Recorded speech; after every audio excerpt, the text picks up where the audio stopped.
won't survive.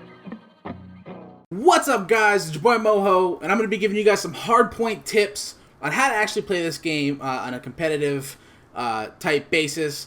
A lot of you guys were asking about this game type and how to play, because I know a lot of you guys have questions about like the respawn timer and just, you know, should it be added or shouldn't it be added. And I was the person that was having an issue with it. I felt like a 3-second timer was necessary, but as I played, as I progressed through the game type, I realized that it's not about the respawn points. I actually think it's more entertaining to keep it the way it is with no respawn timer. You just got to learn how to play. And that's what this video is about. So as you guys know, in the middle, this is the middle. There's my little guy right there.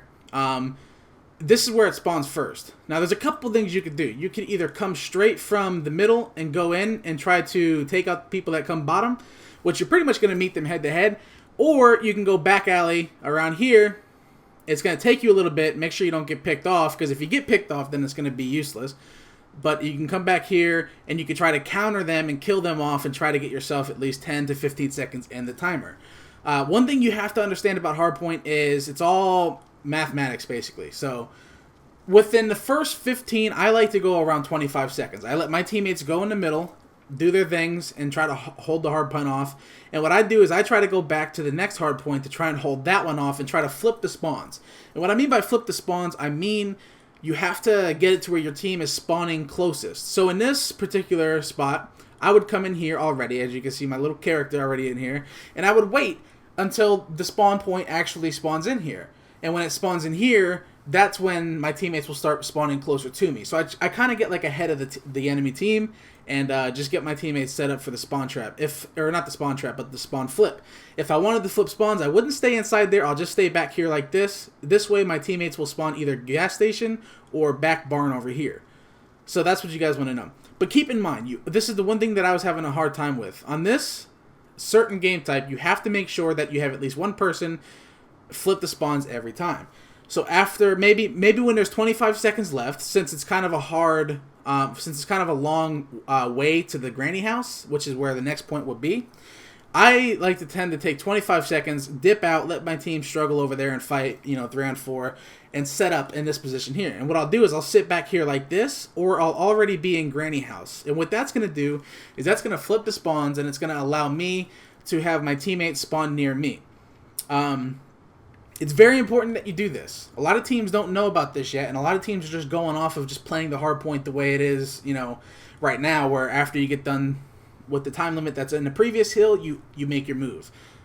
You shouldn't do that. You should play it the smart way. Send one or two people, at least one person at 25 seconds, and then the next person at 15 seconds to the next hard point, so you can flip those spawns and make the game a lot more enjoyable, because you start competing a little bit better when you do that. But the next spawn is going to be right here. I call this store. What I like to do here is I like to get up on this top attic. I like to sit right in here like this. Watch out the window. Watch out both windows. And then make sure that nobody's going to be coming back behind from barn. And then what I do is once the spawn timer comes up and the hard point is below, I come down here like this and I lay on these stairs and I look out that door like that. I like to play aggressive. I don't like to sit in one spot. I like to make sure that if we have more than one person in the hard point, I like to make sure that I push out and make sure that they can't really get in close to the doors to try to fight the guys that are already in there. You want to buy time for your teammates, and that's exactly what I like to do.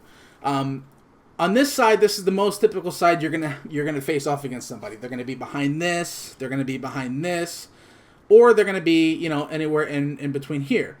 What I like to do is push out barn side and sit actually in barn. And what that does is it basically just opens up more room on the map for my teammates to get more hill time. And, of course, you're going to have stuff like turrets and airstrikes and stuff like that. So that's only going to help your cause. But what I like to do is if I do get a turret, because I usually run turret, airstrike, and I believe hunter drone killer. That's what I do. And what I do is I set up my turret on the back alley on the other side of the building. And I basically set up barn. That's if I have a turret. But you guys get the point. If you're a player like me, play aggressive. You give your team room to breathe so they can get hill time. And, of course, as you guys know, the spawn point goes back towards the middle. So you're just basically going to recreate these cycles. These cycles are different on every map. But once you understand each cycle for each map, you basically just keep doing it like a routine. And eventually you'll just get good at it. And it'll be like a second nature to you guys. But anyway, that's the video. Please like, favorite, and subscribe. We'll catch y'all later. Peace.